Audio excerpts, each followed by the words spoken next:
Hey, welcome to this webinar. This is Richard Roop with richardroop.com, and we have a special webinar tonight that I'm excited to share with you. We're going to be talking about the 7 top ways to raise cash fast, how to earn, collect, and raise cash within weeks, and we're going to cover a lot of different ways to do that. I'm pretty excited about what we're going to cover, and so we're going to jump right into it. All right. On the line with me is Coach Keith. How are you, Keith? I'm doing really well tonight. I'm really excited about this because this is something that we've kind of never done before in the format that we're doing.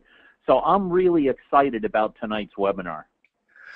Yeah, we know, at richardroop.com, we know a lot of ways to generate income, cash now, cash flow, cash later through creative real estate. And actually, tonight is not really a real estate training. It is a training. No. It is a training on how to raise cash fast. We're going to cover actually dozens of ways to do that. But you don't have to be involved in creative real estate. You don't have to be a real estate entrepreneur. You just have to be someone who's interested in creative ways to raise cash. So here we go. Yeah. All right. Do you need some cash? Let me ask everybody. We got a lot of people on the line, and by the way, we are going to, you are going to want to take some notes and everything. In fact, I'll cover that in a second. But everybody needs some cash.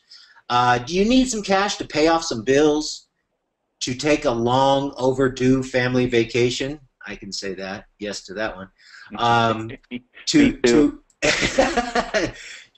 need some cash? Do you need some cash to make ends meet? To invest for a higher return, to start an exciting business venture? Do you need some extra cash to buy something you really want, or to get something you absolutely need? Or do you need to raise some cash to take some time off and relax a little, okay? Or just to sleep better at night? So there are some reasons why people might be on the line tonight, Keith. What do you think? All right, let's get this. Yeah, I mean, people want to, if you don't fit in one of those categories, I'm sure that we can find one you fit into, but I think most people fit into one of those categories there. Well, and even if you don't, I think everybody could use some extra cash, can't they? Absolutely. What you're going to discover during this program are lots of ways to land some extra cash. Some will be very attractive to you, and some will not be your cup of tea. What we want you to do is choose 2 or 3 or maybe 4 of the ideas and strategies that you're going to take action on now, that you're going to do right away, and then you can add some more as you can go. Keith, they can't do dozens of things all at once. They just needed to take 2 or 3, right, and start with those? Absolutely. I mean, that's always the thing that we coach to, is you can't implement all these strategies or any strategies at the same time. Pick the 2 or 3 or maybe 4 at the most that you can implement right now to get started, because you can always add more in later. Right. And what we want you to do is we want you to take the things that you want and leave the things that you don't, because some of these things it won't be of interest to you. That's fine. We're just brainstorming and giving you a lot of different things to implement and choose from. So whether you need an extra $100, an extra $1,000, or an extra $10,000 this month or over the next 30 days, you'll find ways to make that happen. All right, so what we suggest for this program is to keep your mind open, have some fun, do any further research needed to verify that if it's a good deal for you. Send us your feedback. Send it to feedback@richardroop.com. That'll go directly to me. We want to hear what you think about this program as well as your success stories. And then take lots of notes. But know that you'll be able to get a free copy of these slides with all of the bullets, plus all of the web links that we go over, and that'll make it easy for you to review as well as go to those websites. So go to richardroop.com/cash after the webinar, and you'll be able to get access to the slides as well as for a limited time you'll be able to get access to a video replay once it's posted, as well as an audio-only MP3 you can download and load up to your MP3 player. So that's kind of a bonus for those on the line here. All right. Warning, Keith. Warning. All right. This is not legal advice. I am not an attorney. This is not financial advice. I'm not a financial planner. And this is not accounting advice. I'm not an accountant. In fact, I don't even think I'm here. Okay? So, seek any professional help you might need. Abide by any local, state, and federal regulations. We make no promises of income or results. These are just our ideas and suggestions. We'd love to get your feedback and reports, but it's really up to you and with what you do. Okay? So there's our disclosure. All right. All right. This is what we're going to cover. The top 7 ways. Number 1, sell stuff you own. Number 2, rent stuff you have. Number 3, earn cash in your spare time. Number 4, claim hidden cash. That's going to be exciting.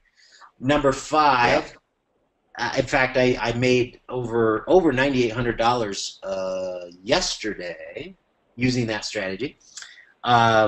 Save on number 5. Save on stuff you already buy.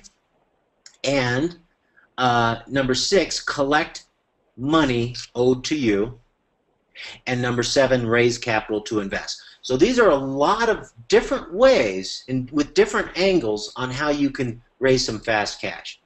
So we're going to start right off and we'll talk about first selling stuff you own. Now, Keith, do you have any stuff that's laying around your garage, your house, your office that is actually good stuff, but you just don't want it anymore? You don't need it anymore. It's actually taking up space. You know, it's funny you should actually, put this in there, and I had no idea you were going to put this in there either, and that is we are actually getting ready to do a garage sale thing in a couple weeks because of all this stuff that we said, we don't need this any longer. Let's get rid of it and see what we can sell, and what we can't sell, then maybe we'll donate or put on Craigslist or whatever. So, yes, I have a lot of that stuff. All right. Well, I'm going to share some of the best ways to sell your stuff to raise some cash, and then as well as other stuff you might just either throw away or donate and that type of thing. So there's a number of benefits for this. Number 1, you can raise a couple $1,000s pretty quickly, if not more. All right. And you can sell it online, offline, and I'm just going to give you some ideas here so everybody can take advantage of this. Okay, how about books, movies, CDs, and video games? Do you have any of those laying around that you don't use? A lot. A lot, me too. How about old cell phones and computers and gadgets and game consoles? Yep. And I have 2 actually one adult son now, 1 teenage son. Of course, they grew up with the video game, so we got every console on the planet, but they only use 1 or 2 now. Gift cards. Have you ever received a gift card, Keith, that you never used because you forgot about it, or you just weren't interested in it, right? How about vehicles, clothes, furniture, gold, jewelry, collectibles? Do you have any stocks, bonds, or real estate you would like to sell that you don't need, right? How are your stocks doing? How are your bonds doing? Do you have some properties that you would like to liquidate, okay, that you don't need anymore? And then also inventory. If you have a business and you sell products and services, you can do a promotion and have some type of sale or promotion to sell the things that you already have and raise some fast cash that way. So if you have a business and you have inventory, that's an opportunity for you. Now, I'm going to give you some really cool ideas on how to sell some of this stuff. Books. Have you ever heard of Red Laser? It's an app for your smartphone. It's called Red Laser. Have you ever heard of it, Keith? No, I've never heard of that one. Okay. Download it. And a lot of these things, I'm going to point out some apps. I don't know if they're available for the Android or the iPhone or both or all that. And everybody has a website, but this is actually an app that goes on your phone and it lets you scan barcodes, UPC codes, so products, books, videos, audios, games. Everything has like this scan code, and what it does is if you have a bunch of books you want to sell, anybody who's going to buy them, these online, I'm going to give you, point you to some online vendors. They want to know what the ISBN number is. Okay, so this thing will scan a whole bunch of books and it'll give you a list of all the codes, and then you go into the website and you paste them in there, and they'll tell you how much they'll pay for those books. Wow. Wow. Cool. And you can also use Red Laser to scan products to find out where's the best deal in town, even while you're in the store. So check it out. Okay. What I found out is I checked out a lot of different scanners, and this one actually you can create a list, and then you can email that list to yourself, and then you can copy and paste those codes into some of these sites. Okay? Okay. All right. So that's redlaser.com, and it's an app. You can go into the App Store and find it. Okay, so that's going to be very helpful for your video games, your audio CDs, your books, your DVDs, anything you want to sell. There's some ways to sell it online, and then they want those codes. So you either have to type them in or use some other type of scanner. So I tested a number of different scanners. This one was the best for creating a list that I could copy and paste. Okay. All right. Okay. Now, books. Now, if you have college textbooks, those are there's a big demand for those. If you have other types of books, you'll have to find out what someone would pay. Now, there's different ways to sell books. You can sell them at used bookstores, eBay. That's pretty good for a collection of books. Amazon.com. That's only good if the book has some real value, because you can only you can't do a collection, as far as I can tell, at Amazon. And every book, it's $3.99 for shipping. Okay, you get that money, but how many people are going to spend? A lot of your books you're going to be selling for $1, $2, $5. Okay, and then you might have some other books that have some really good value. Okay, so Amazon's not good for one book, but eBay can do collections. Okay, and of course books are heavy, so a local bookshop, and then, like you said, a garage sale or a yard sale is probably the best way, to sell them locally. Now, what happens is there are people that buy books all over the nation. What you do is when you scan the codes, the ISBN numbers, they will give you a quote what they'll pay for each book, and then they'll let you download a shipping label, and then you ship a free shipping label, and then you ship them to them. So you know exactly how much money you're going to get. And if it's not enough money, you can keep some of the books or whatever. But again, what are the books doing for you right now? Exactly. They're collecting dust. Collecting dust. So whatever you get, number one, it frees up space. Number two, you get some cash fast. All right. So let's see. So bookscouter.com. This is really good. I would like to do some demos, but it's going to screw up my presentation. So if you go to bookscouter.com, you put in an ISBN number. They also have tools where you can type in if you go to tools, you can type in the name or the author, and you can search for the ISBN number. So that's kind of cool. But it's basically a vendor portal. So when you put in an ISBN number, it shows you about 10 or 20 different book buyers, and it'll show you who's offering the highest dollar for that book. So there's a couple dozen online sites where you can sell books like this, but if you go here, it will access all of those sites for you in one shot. Does that sound pretty cool? Yeah, that's really cool. Now, flimsy.com does the same thing. It's a vendor portal. You put in the ISBN number for a book, and it'll show you what all the different sites will pay for that book. All right. Including, some books, won't have any value. Okay. Mm-hmm. All right. Right. Now, typing in one number at a time is pretty, would be hard to do. So if you scan them into a list using Red Laser, you can post 100 ISBN numbers at a time on Book Scouter, and it'll give you all the numbers right there. Okay. All right. Okay, so that's books. What about movies, CDs, and video games? Where do you sell it?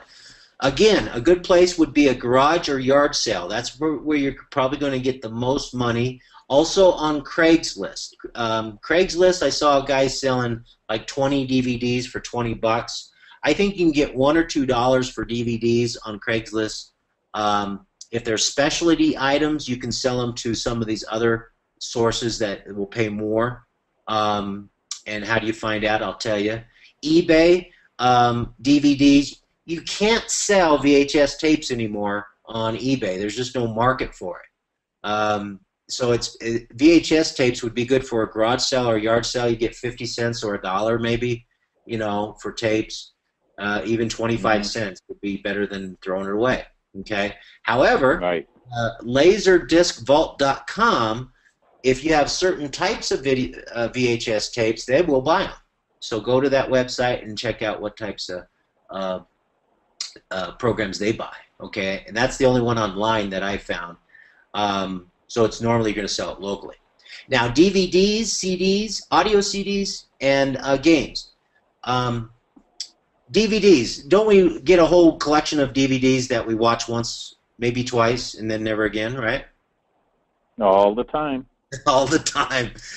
And what about all those audio CDs that you own that now either you burned them into your iPod or you just don't listen to them anymore because they're available on your iPod? It's like we buy the same music 3 or 4 times in different formats, okay? Audio CDs are an old format, okay? And I was amazed to learn, and I'll tell you where I learned it, is that you can sell all those really old audio CDs and get at least 50 cents a piece for them. Okay? Okay. And then games, video games. Again, it's amazing. Some have very little value for a online buyer, like some of these sites I'm going to mention here in a second. But you can also get more money if you do, take them to a game store, used game store, or do a yard sale, garage sale. eBay would be good for certain games, but some of the older games don't have a whole lot of value and demand. You might get, again, maybe $1 a piece, okay, on some old games. All types of games too. Even the old, Nintendo 64 cartridges go for $1 a piece, and some of them go for $25 a piece. All right, so it's good to find out which ones have value, and here's how you can do it. One of the sites is MX for Media Exchange, mx123.com. Go there, you'll see all the things that they buy, and it's the same type of thing. You go ahead and input some scan codes for those. You can scan all that stuff and upload it, and they'll tell you how much they'll pay. Okay. Sell DVDs online, same thing. Declutter, I really like that. I'm going to mention that in a second. And then Cash for Gamers, they buy video games and consoles. Okay.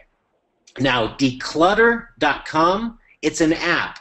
Okay, I put it on my iPhone this weekend. I went home and I started scanning some video games, some DVDs, and some audio CDs. And I was amazed. Some of the games were like, 50 cents, $1, but some were like $15. And then the DVDs, most of the DVDs were like 50 cents, okay? Again, you probably could sell them for $1 on Craigslist or $2 at a garage sale, maybe, okay? Mm-hmm. DVDs, I mean, you can buy brand new ones for just a couple bucks at Walmart. So there's not a lot of value. So if you can get 50 cents or $1, that's decent as opposed to having to sit around. Now, declutter.com, I scan the games, I scan the DVDs, and I scan the audios. The audio CDs, music CD that I scanned, very old ones, 20, 30 years old, were at least 50 cents a piece. Okay? Hmm. So I scanned about 10 audio CDs, about 15 video games, and about 10 DVDs, and I was already over $100, or near $100 or something like that. So, and I Okay. have thousands of, I have thousands to get rid of. So that's amazing to me. So I really like that. Check that out, declutter.com, and it has its own scanning, and you scan it, and it tells you instantly how much they'll pay. And then you create a list, and it tells you the total, and then you can remove any of the ones you don't want to sell. Then you just submit it to them. You download. They send you a shipping label. You box it up. You put the shipping label. It's free shipping. You send it to them. They send you a check. Okay. All right. Nice. Questions on that, Keith? No, I mean that's really cool that you can do a lot of this stuff now, especially with your phone. And because I have a lot of CDs too, and so this is some of the stuff that I'm going to be looking at myself. If you got 100 old audio CDs, you can sell them for $50 or more. You can sell them for $50 to clutter. Okay. And you can also, I don't think there's anything wrong with it. I'm not an attorney, but I think you can burn your audio CDs, into your iTunes or into your computer or whatever, and then sell the originals. You can't sell copies, but you can sell the originals. So I don't know about that, but that's most of the CDs we have. We already started putting them into our iTunes library. All right, so there you go.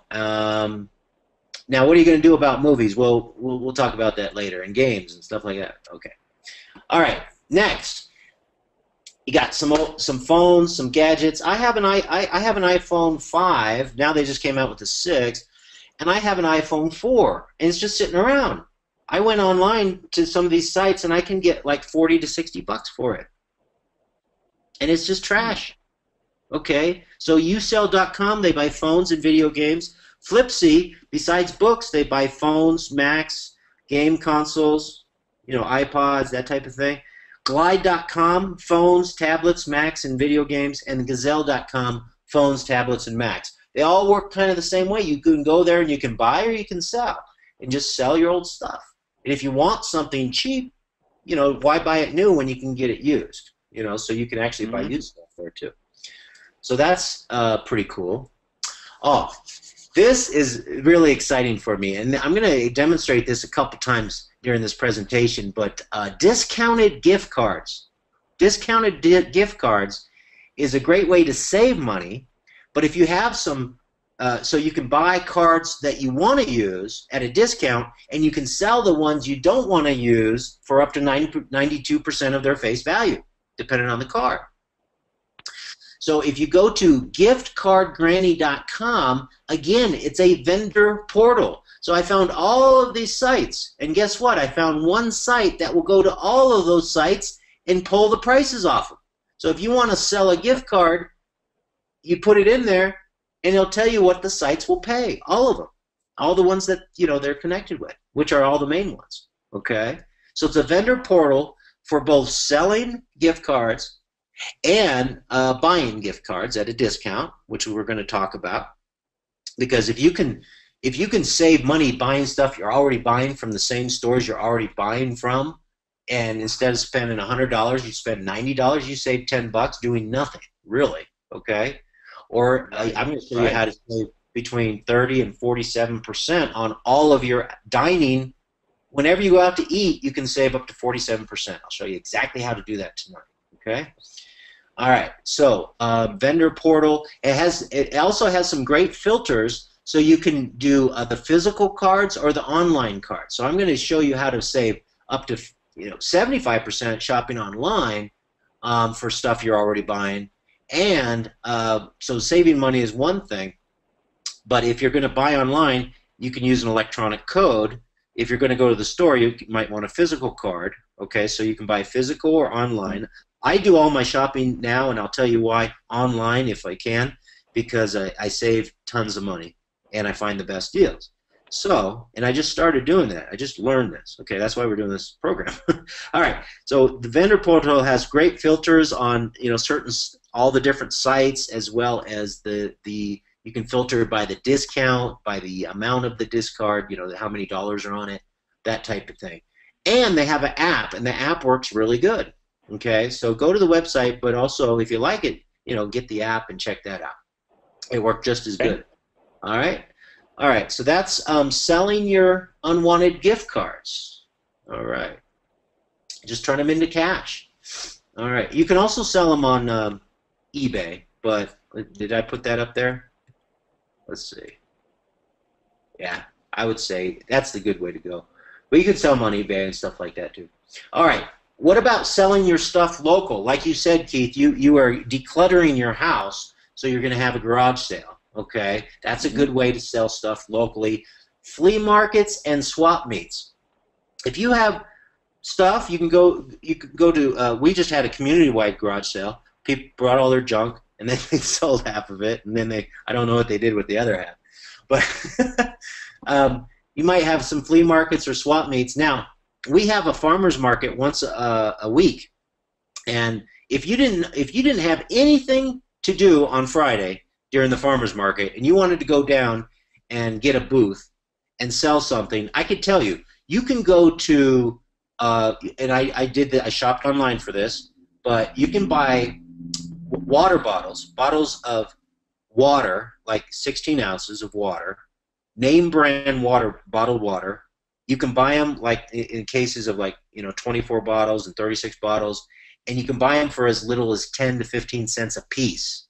And then you can go to the farmer's market and just sit there with a big bucket of ice full of ice cold water and sell them for $2 a bottle.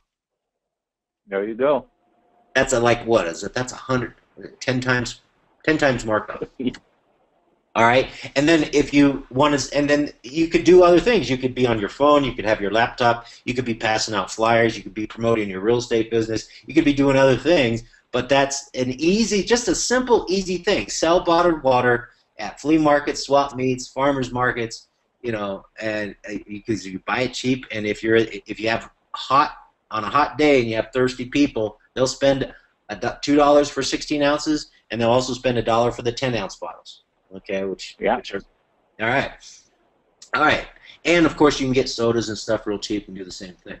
But water is pretty cool. It's a universal. All right, pawn and consignment shops. So you can sell stuff to pawn shops, and you can sell stuff through consignment shops. Sometimes people go to a pawn shop to borrow against something they don't want to sell. Okay, so you got to be careful about that. And I don't know if they can give you much more than what you can get online for some stuff. Right. You can do more, you get more other ways. Running a newspaper and shopper ads to sell stuff. Market to your customer database if you have some inventory to sell locally. Bulletin boards are a great way to sell stuff. Community bulletin boards. Flyers if you have a bunch of stuff or services or whatever you want to advertise. Stuff for sale. Garage sale. Of course, if you do a garage sale, you want to plan it out like 2 or 3 weeks in advance, and you want to do some marketing, and you want to get some traffic, right, Keith? Right. All right. And of course you can advertise it on Craigslist with some ads, some flyers, some signs, all that stuff. Now on Craigslist itself, in fact I misspelled it there. Craigslist, you can sell your stuff on Craigslist. Just like I said, I saw a guy selling. He had like 100 DVDs, and he said, okay, it's this much for if you buy 10, this much if you buy 20, this much if you buy 50, this much if you buy one, and he was doing that. All right, but anything that you want to sell, if it's big and bulky and it's not easy to ship, Craigslist locally is a good way to go. All right, stores. Okay, how do you sell your stuff online? Some of the best places is eBay and Amazon.com. Okay, so those are like online stores, and those are two biggies. Okay, which if there's a demand for what you're selling, you can sell your used stuff there. Ads, running ads online on Craigslist, as well as I found eBay classified ads. Have you ever used that, Keith? eBay classified ads. Have you ever heard of it? Yeah, I have heard of it. I've never used it before, but I have heard of it before, and I do know some people that have used it. Yeah, it's kind of like a Craigslist because it's like Right. you have a local site for each city. Now, if you want to Hmm. find any other online ads to sell stuff, just Google it. Go to Google and say, online ads, to sell, Colorado Springs, right? So you can find some more local places to advertise online. All right, so that's now, Keith. That's selling stuff that you already have. You have all this stuff. You need some money. If you're not using it, you don't need it. You don't want it. You want to sell it, and you want to sell it quickly and easily. You don't want to spend a bunch of time listing onesie, twosie items on eBay unless there was some high value to it, right? So you got to decide what is worth a little bit of extra time to get the highest price. The other stuff, just liquidate it. Get rid of it, okay? But get some money for it, all right? And then if you can't really sell it and you just want to donate it, that's fine. In fact, if you just want to donate, if you didn't need the cash, you could just donate stuff, okay? Yeah, no, absolutely. I mean, it's just sitting there doing nothing anyway, except, like we said, collecting dust. And you get to a point where you say, you know what, we got too much stuff, and if you haven't used it within a year or two, you're probably never going to use it again. Or if you do, you might as well go out and buy it new. Then just get rid of the stuff, because just the idea of getting decluttering and this weight off your shoulders, knowing that you just got this stuff sitting around, it's going to be immense. I mean, we went through our closet, got rid of stuff that you always said, well, I'll fit into that again one day, and it's been 5 or 6 years now. It's like we just decluttered everything, so we're ready to rock and roll now. Yeah, I got tons of clothes that I never wear that are in good shape, and in fact, there is quite a demand for used clothing on eBay, okay, and Mm-hmm. at garage sales and yard sales and flea markets and swap meets. So there is a demand for clothing, and everybody's got extra clothing. So all right, next we're going to talk about this is I'm going to open up your eyes here, Keith. Rent stuff that you Okay. have never thought of. Okay. Do you have a good parking spot that you don't use or you want to rent out? Do you have cars, trucks, and RVs that you currently use but you or not use? So if you're not using, you might as well rent it out. And it's like, how do you do that? I'll show you. And if you are using it, you can also rent it out. So I have my mother-in-law recently passed away, and we had a handicap lift van. It's a van for wheelchair lift and all that. And now it's either we need to sell it, right? Because we can get about 10 grand for it. So there's 10 grand sitting right there in my parking, in front of my house, doing nothing. So I could sell that 10 grand, or I could actually rent it out to people that need a handicap van. You don't have to have a Yep. special vehicle. Any car, I'll show you. Well, I actually won't be going on and show you. You'll see. I'll tell you what you can find. You can rent cars, or you can rent your cars out on some services I'm going to point to you. And you can rent out your RVs, your boats, that type of thing as well. I drive by the recreational vehicle storage, parking lot along the highway where they don't have room for their RVs that they never use or their boats that they never use. And you have all of these vehicles just sitting there doing nothing. Okay? Sell them or use them or rent them. Okay? Garage. You could rent your garage out if you didn't need it. And once you sell all the stuff that's in it, if you have a spare bedroom. Now we're talking to a lot of different people, Keith, and some people, they could really use the money that they could get just renting out a spare bedroom in their house. It's not doing anything, and they wouldn't mind having an extra, $2, $3, $4, $500 coming in each month. Okay, and you can also Right. do it on a limited basis. You can rent rooms. You can rent houses. Do you have any vacant houses or vacation homes? And you can also rent your stuff. Okay? There's all kinds of stuff you can rent out, like your lawnmower and your snowblower. It's very interesting. So what you do is you go to airbnb.com and you can list your space, the rooms and the homes and the vacation spots that you want to rent out. You can go to homeaway.com, list your property there, and you can go to us.zilliq.com and rent all kinds of different items, including your car. Okay. Now, if you are willing to rent your car, check out relayrrides.com. Have you ever heard of that? No. You can list your car for rent. You can make up to $500 a month or more renting out your vehicles. And what they do is they do the insurance, they check out the driver. If you want to rent a car, you have to apply, and they match renters with car owners. All right?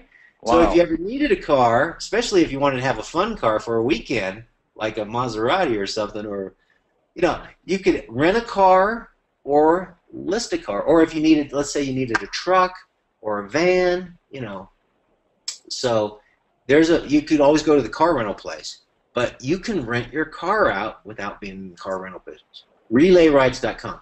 Zimride.com, what that is you can say, hey, I'm going to be driving to Atlanta. If you want to come with me, you can ride with me for a fee.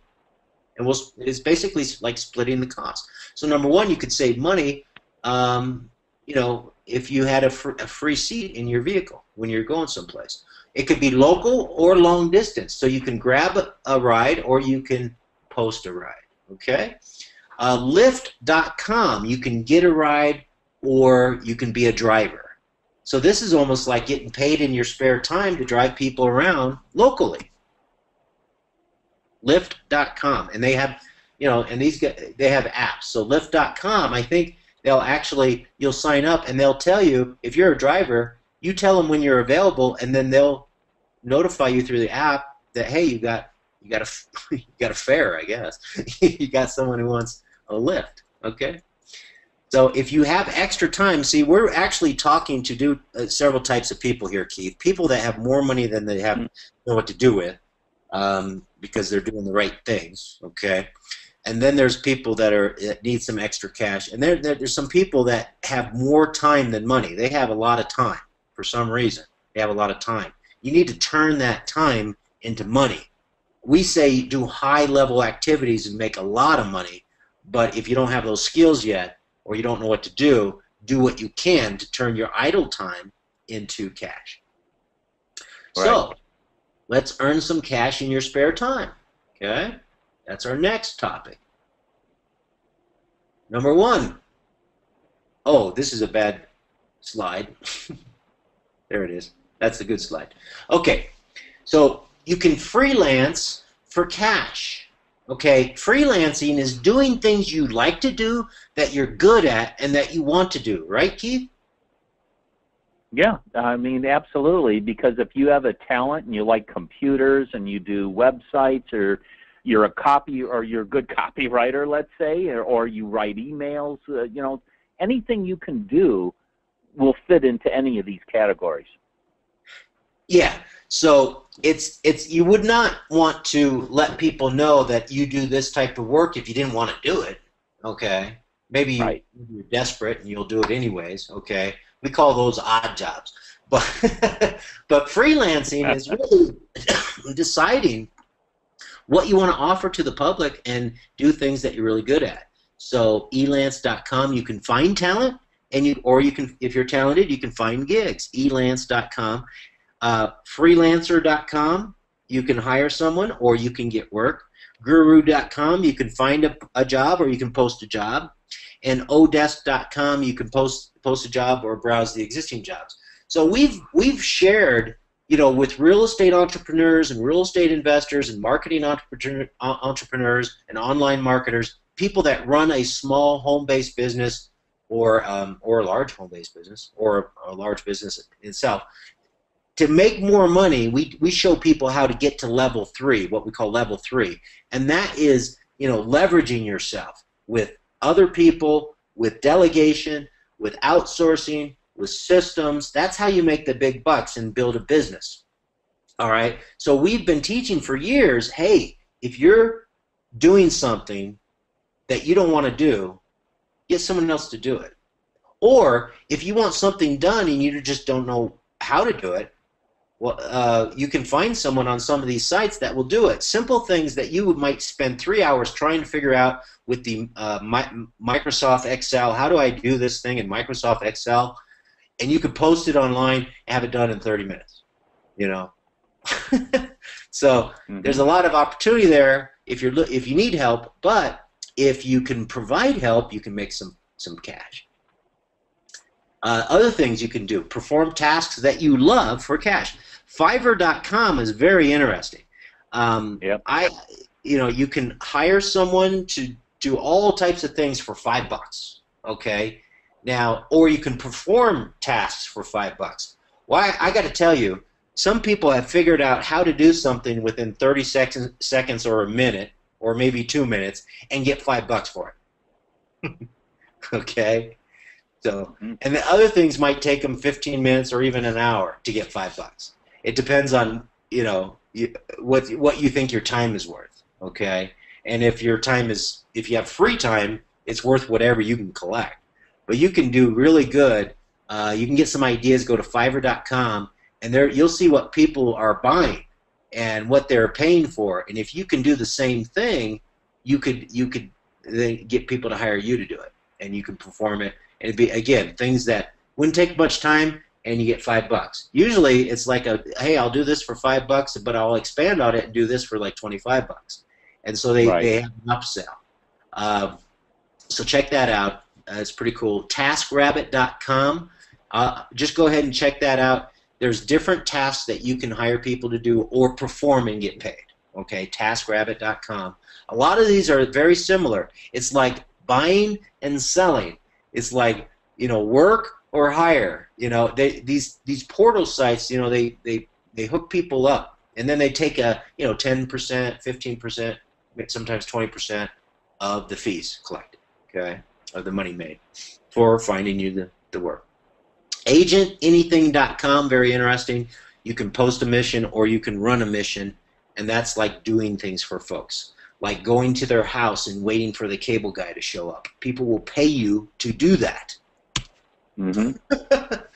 Do odd jobs. Other odd jobs. Well, I put rover.com, and then I put pet sitting, dog walking, pet boarding. Those are just a number of odd jobs that you could do. It's not all necessarily related to rover.com. Rover.com, I think, is dog sitting. Okay.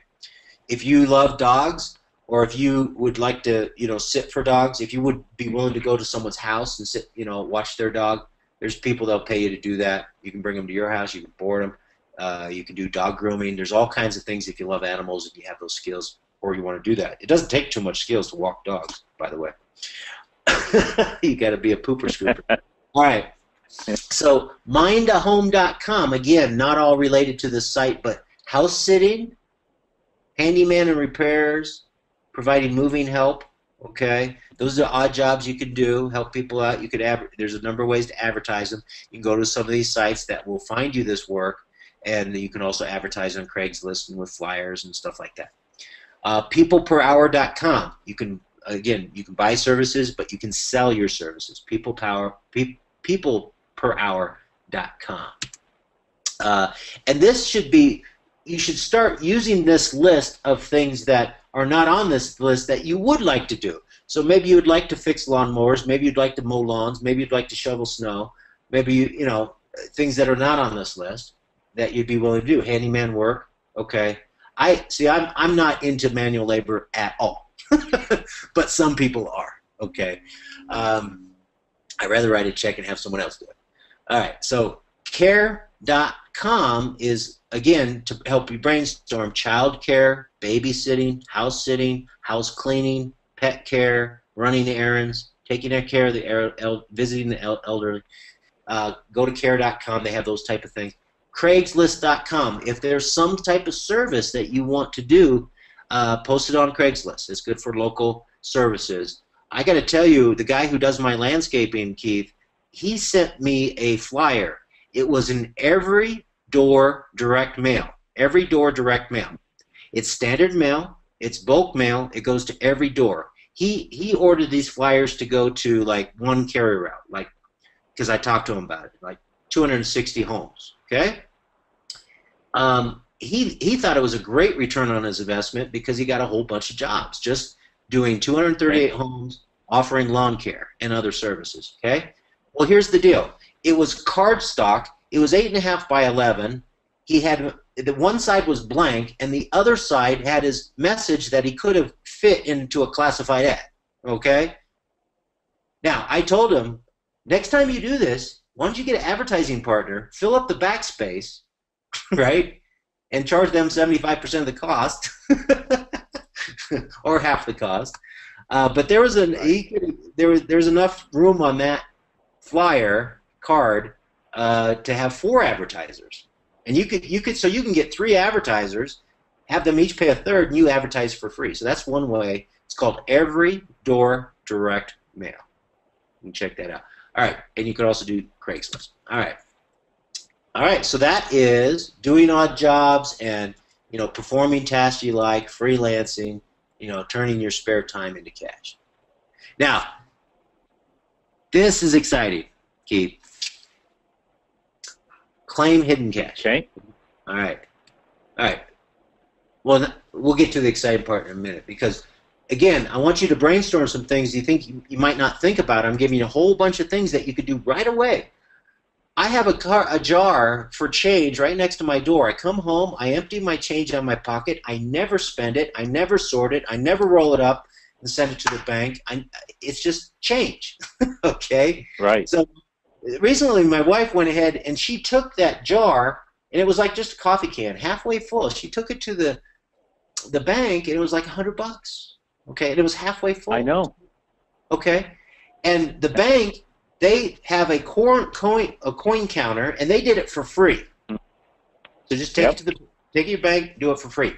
Now they do. You might have seen these kiosks. It's called Coinstar.com, and you can take it into the supermarket and pour it in there, and they'll give you, I think, 100 cents on the dollar if you put it on a gift card, or they'll give you I don't know. They changed their model. I don't know. It costs you some money. Okay. If you take the cash, if they'd still do that. And they also sell gift cards, by the way. So if you want to sell your gift cards, you can go to their kiosk and sell your gift card. All right. But, yeah, just take it to the bank. Now, where's all the, you've got coin in your cars, right, in your couch, in your jars. So you use a coffee can. What I use, in fact, mine is so full right now I have to take them to my bank because they do this for free too. But it's these little, I don't even know where I got them. I think we bought some of these for our grandkids when they were little, when they were babies. These baby wipes comes in these plastic containers. And so so I got a couple of those, and all my pennies go in one, and all my coins go in, and all my silver and change go in another one. And I usually get like $150 when I bring both of these in. So it's an excellent way to save some money. And this isn't on the slides, but I actually have a video on YouTube for this as well. And I'm going to give everybody a tip right now. It's called The Magic of the Fives, the $5 bill. So try to spend as much cash rather than using your debit card or anything else. I mean, I use my debit card for gas and certain things.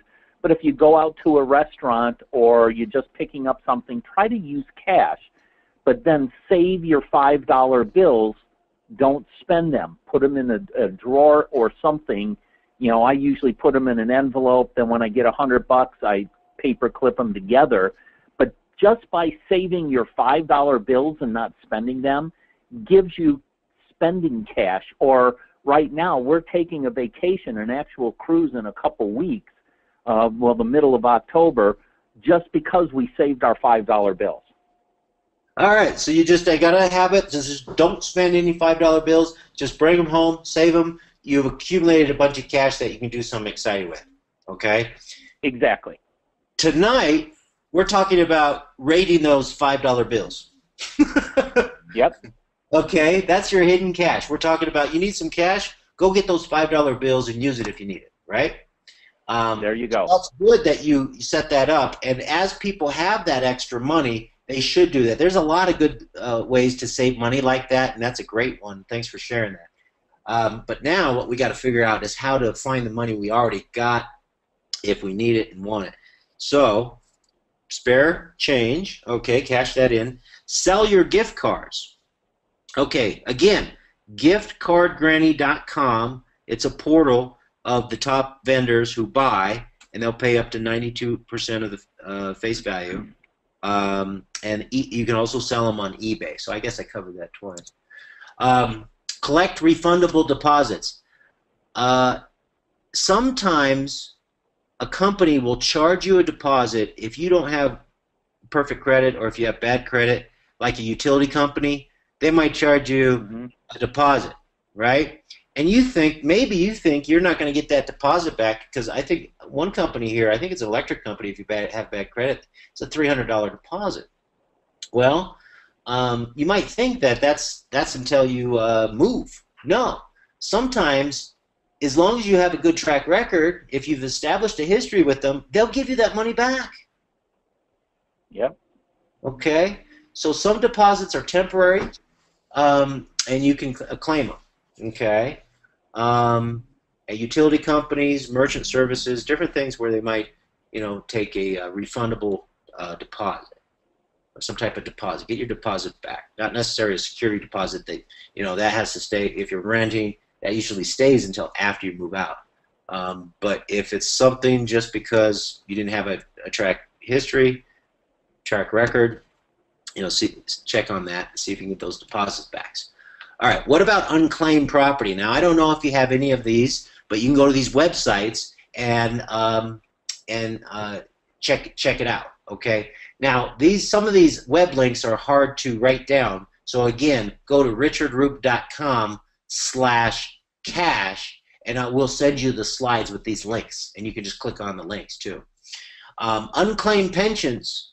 You or someone you know might have an unclaimed pension. Unclaimed bonds. It's called the Great U.S. Treasury Hunt. There's some program they're doing, but they have like tons of money that people don't claim. Savings bonds, other types of bonds. So go check to see if you or someone you know has any unclaimed bonds. And then unclaimed tax refunds. You can go to the IRS and check on that. And another good idea about your IRS, either the IRS or your state tax refunds, is that sometimes if you're under the deadline to file your tax return and you didn't take, have you ever filed a tax return, Keith, and you did not take all the deductions that you were allowed because you were not organized? You didn't have all your records organized enough to get, to claim them? Oh, sure. All right. So if it might make sense to amend and refile your tax return that you've already filed if you think that you overpaid or if you think you have some additional deductions that you could have claimed. Okay? And there are people that can help you with that, but that's an idea for you. Refile, amend your tax return and get some money back. And it's your money, by the way. All right. Everybody has to go to unclaimed.org. This is not a scam. You're going to think this is a scam. Keith, you're going to think this is a scam. This is not a scam. There are some scams out there. People trying to charge you money for your unclaimed money. You don't have to do that.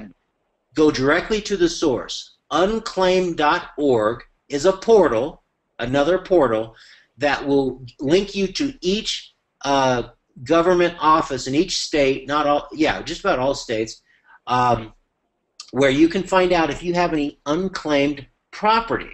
Okay? Now, there's also missingmoney.com, but it's not as thorough as unclaimed.org. Unclaimed.org will actually point you to missingmoney.com if needed, but missingmoney.com does not find everything. But it does allow you to do some nationwide searches for like your name and stuff. So start at unclaimed.org, and here's what happens. You go there and you click on your state, right, Keith? You're in Arizona, right? So right. Go to unclaimed.org, you click on your state, and you type in your last name. Now you got kind of a common last name, so you can narrow it by your first name or your city. So I'd use your city, okay? But you could start with just your last name to see everything that comes up. Sometimes there's so many you got to narrow it down. Okay, so you want to start wide and then get narrow, because if I put in Richard Roop, it might be very narrow. But if I put R Roop, I might be on the R Roop, but it didn't show up when I put Richard Roop. Okay, especially if it had my middle initial too. So search the last name and see if your name's on there. Okay. And then you can also do business name searches. So I own several businesses. So I just recently, yesterday actually, searched all my businesses. Okay. And now I'm a trust names. Hey, every time I buy a property and put it into a trust, it's typically the Smith Family Trust or the Jones Family Trust, right? Mm-hmm. So right. I did a search for family trust as a business name, and there were just thousands and thousands of hits for unclaimed property for family trust. So I had to narrow it down by either putting the actual full name of the trust or by city, and I just haven't had time to do that since yesterday. Okay, so I'm going to do that because I imagine I'm going to show you what happened here in a minute. But I imagine I have more unclaimed money from trust because I bought hundreds of properties. But any business, corporation, any entity, any name, maiden name. Now you can search your name, and then you're going to start searching your spouse and your brother and your sister and your family and your friends and your clients. This is pretty exciting stuff because I think about 70 to 80% of the searches I've done, we found unclaimed money. So there's money sitting out there. There might be money sitting out there that is your money, but they can't find you, so they gave it to the state, and the state is now put it on the website here for you. Now they don't advertise this. Why? Why have you never heard of this? And now maybe you have heard of this, and that's good. You should check once or twice a year. If you haven't heard of it, in fact, if you go to some of these sites, you can't even find the search button because it's almost like hidden. They don't want to give the money away because if you don't claim it, it goes to the state. So they're actually making a good effort to get the money out to the rightful owners, but it's funny how you've never heard of it or it's hard to find the search button. Sometimes the search button is really easy, though. I just went to several different states. Okay, so here's what you want to do, or here's what I did. Here's what I did. I searched my name. I learned about this from a client of mine, one of my tenant buyers. He's an insurance salesman, and he does this for his clients. What he does is he has a potential client or a client. He'll search up their name on unclaimed.org. He'll find missing money for this person that they didn't know about and then tell them about it. And it builds goodwill. And so he called me and he said, actually, I think he called Lori, my sister, and said, Richard's got unclaimed money. So I went on there, and I found in my personal name 3 items unclaimed. I put in my business names. One of my businesses, I'm going to show you here in a second. You're not going to believe it. Unclaimed money, okay? My brother, he lives in California, 3 hits. He used to live in Hawaii, got 3 more hits. My sister lives in Colorado, hit. California, we got a small hit. My mom, in her name, in California, there's a cashier's check for over $13,000 with no address. So we have to find out if it's actually hers, because sometimes they'll tell you which address or city it's related to, and sometimes they don't have that information at all. I was searching for one of my cousins, and I didn't know how to spell her name's Magdalena, and I didn't know how to spell it, so I put Mag and her last name, and Maggie Ellis came up, and this is a lady. It wasn't my cousin, but here's a lady with about $3,000 in oil royalties that are due her, and I was able to find her old address. And now all I have to do, the house was sold in 2011. I'm assuming she passed away just prior to that. I can contact the owner of the house, say, who sold you the house? Get me in touch with them. I have this money for her. And I could as a service, I could, tell people about unclaimed money. Now, I'm not going to do that. There might be laws about that, and you definitely don't want to. because I think some people do that as a scam because they charge people up front.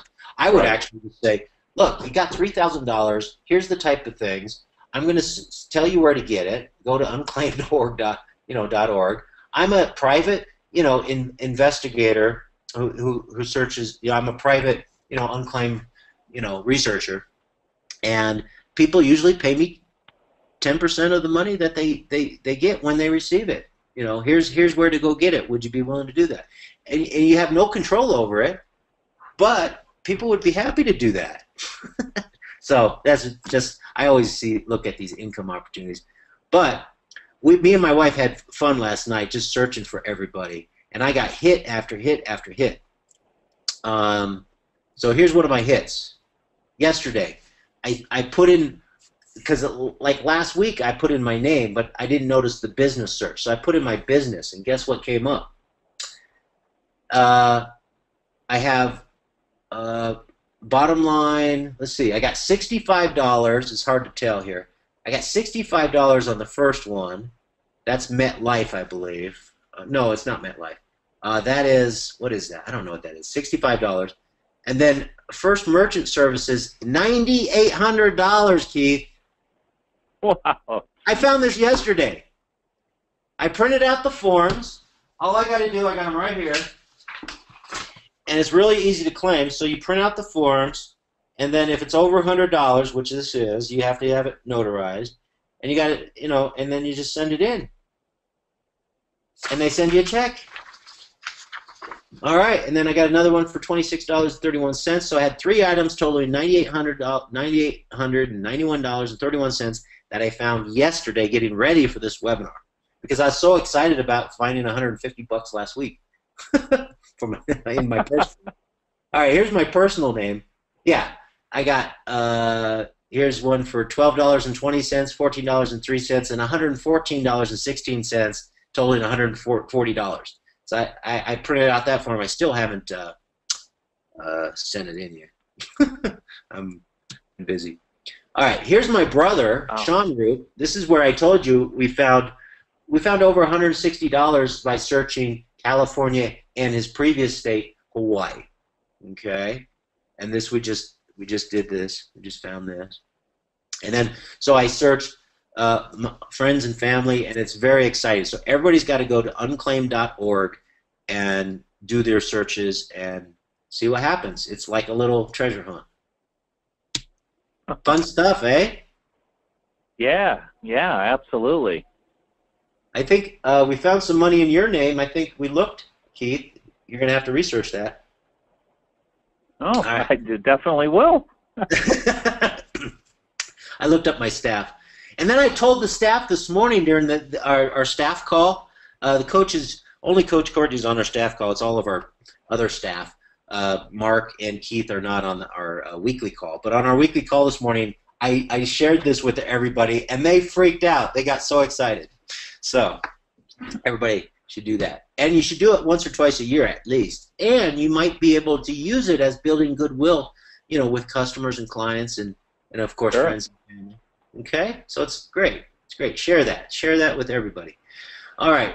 How to save stuff you already buy. So everybody spends a certain amount of money each month for stuff, bills, utilities, expenses, and food and dining and clothes and then new stuff. You're buying stuff all the time. You can save money on everything you're already buying, sometimes from the same people you're already buying it from. And I'm going to show you several ways to do that. Now, if you spend $2,000 a month and you saved 15%, right? What is that, Mm-hmm. 300 bucks? That's an extra $300 in 30 days that you have in your pocket that would normally you would just spend if you didn't change your habits. So I'm going to give you some things to do to change. All right. Number one, start shopping online. Do it all the time. Make it a habit. I just started doing this. And here's what happened. I just started selling my real estate courses on USB drives. It's brand new. It was a new project for me, and we didn't have any inventory.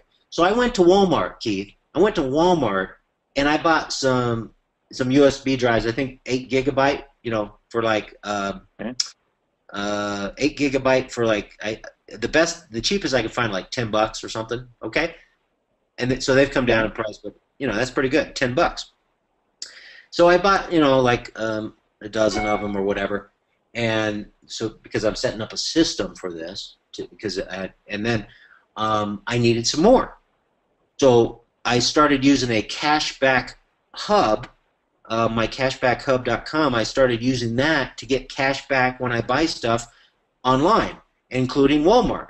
So now I went online and I didn't say, well, if I'm going to buy online, I can buy from anybody. So I searched the entire internet for the cheapest 8 GB hard drives, and I got them down to like $6. Okay, I think 450. All right, so there I saved half. I saved 50% just by shopping online because I went and then I drove to the store, I picked them up, and paid $10 a piece. And now I'm buying the same things that I need for half price because I went shopping online. Then I used a cashback portal that got me an extra 7% back. And if I put it on my Discover card, which I probably did, I might be getting some cash back on that. And now I'm going to tell you, before you buy stuff online, go get a discounted e-gift card and save another 10 or 15%.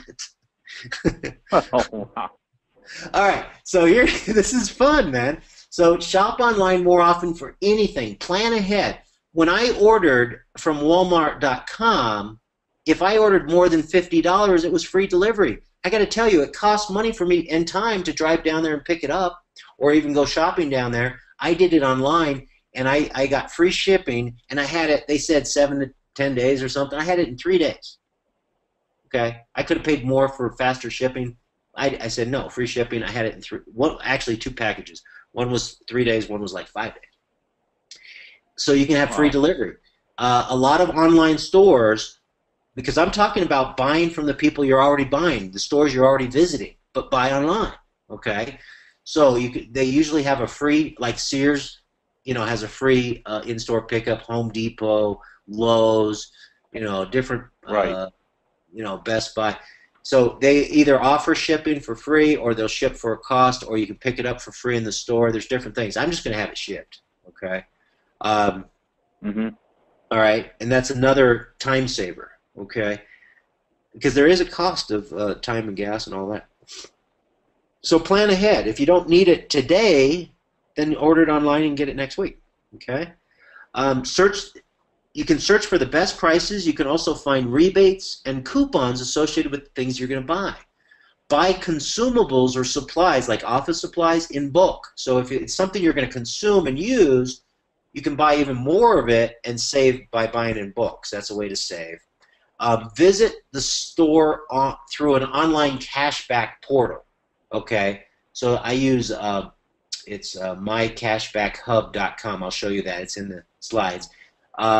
There's other cashback portals where it's basically what it is, like an affiliate program, Keith, where Okay. the shopping hub is paid by Walmart and Best Buy and Apple.com. They're paid to have people order through them. So if you go through their portal, it doesn't cost you anything. Okay, you can sign up for free and get free cash back. It's paid by the merchants. Okay, they pay the portal for bringing them traffic. In fact, the portal I use, they bring more online traffic than Walmart.com than any of their marketing affiliates and partners. They just surpassed everybody. Because would you say online shopping is a trend, Keith? It Oh, is. absolutely. Yeah, more every year, more and more people do it, and I'm telling you, if you haven't been doing it, it's like when I was, selling my training courses on audio cassette, and I didn't want to switch to CD. Finally, it was like, okay, enough people are doing CDs, let's do it. It's this point. It's at the point now is you're missing out on a lot of opportunities, and you can make a lot of money, save a lot of money by shopping online, and it's just a habit to get into because you might have done it a little bit. Especially if you do like travel and stuff, we all shop for travel online. We don't use travel agents. Sure. Okay? Right. And you use a cashback portal, you save another 7, 10, 15%, on your travel plans. doing it online just the way you were doing it, like with Priceline and Homes.com, was it Hotels.com and Expedia Mm-hmm. and Travelocity, same places you go to, but if you go through a portal, you can get cash back. And if you can find a gift card, I can't. Yeah, I don't know if you can do it for travel, but just a lot of these stores, you can go ahead and get a discounted gift card. Like at Home Depot, you can get 10 to 15% off a gift card. And I just looked up, if I'm putting a set of appliances in my rental house, a new dishwasher, a new range, a new refrigerator, I can get some, the low end, it's about $1,000. Okay, I can go to, I can go to gift card Granny, right, which will take me to, wherever, and then I can get at least 10% off a gift card, an e-gift card that I can order online. Okay, and so I'm going to save 10% there. So I can get $1,000 in gift cards for $900. I just saved $100. Then I can shop online, right, and do it through the portal and get another 7% cash back. All right. Wow. All right. So if you pay online with a discounted e-gift card and a cashback, and a cashback credit card. So if you got like Capital One or Discover and they give you cash back, you can get more cash back. All right. All right. So, all right. And then also you can save money for buying stuff that is used or pre-owned. Obviously, if you can get it used and it doesn't make a difference, then you might consider doing that. All right. Okay. All right. Save with easy discounts. Here's another. I told you about redlaser.com, that app. Okay. Mm-hmm. There's several apps like that when you're in the store, you can comparison shop, or even before you go to the store or while you're in the store, you can get instant coupons, and you can also find the best deals. And there's a couple apps. Red Laser is a pretty good one, okay, for that. Cashback programs, there it is. Online shopping portal, all the famous name brand stores you probably use already. Just shop online and then get cash back. Okay, and then when you shop online, you can also use discounted gift cards.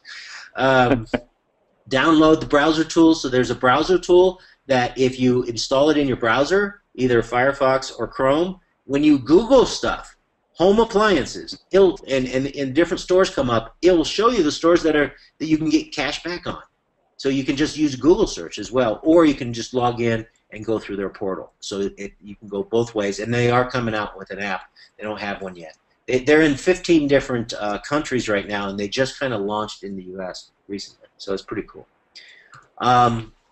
Save on stuff you already buy. Okay, discounted gift cards, giftcardgranny.com, it's a portal. Choose the store. Choose store shopping for deals. Okay, choose store shopping for deals. Okay, so like I said, if I'm going to buy some appliances, so I did some research on Sears.com, HomeDepot.com, and Lowe's.com to see where I can get what it would cost me to buy the appliances, right? Where can I get a good deal? Right. Because the first thing you want to do is get the best deal, regardless of using a gift card or cash back or anything like that. If you can save more just going to somebody else, then do that. But I checked those all out, and then I went to the Gift Card Granny, and I looked up to see what kind of discounts I can get on those e-gift cards for those 3 stores. And I think one of them was, no, I think I misspelled Lowe's. Do not put the apostrophe when you put Lowe's in there. That's what I learned. All right, so some of them you get better deals or other. I think I got like a 17% off Home Depot, something like that. And then you order the gift card for the store selected, and then save on it. So wherever you're going to shop online, no matter where you're going to shop online, and you're going to do most of your shopping online now, check before you pull out your credit card, go to Gift Card Granny and see if you can get a gift card for that store at a discount, and then pay with that. Netflix.com. Cancel your cable bill, sell your movie collection, stop buying DVDs and movies, and then watch unlimited movies and TV shows each month for a small fee with Netflix, right? I mean, Right. That's just a good idea. Some people are going to want their fancy-dancy 3D, DVD, Blu-ray, whatever, because they got it, whatever. Okay, just do whatever you want. Remember, take what you want, leave what you don't. All right. buy pre-owned stuff you want or need. That's buying used stuff. Homes, cars, vehicles. Never buy a used car. Buy a car that's 6 months old, a year old. Never buy a new one. And if you can get one 2 or 3 or 4 years old that still works for you, you'll save even more money.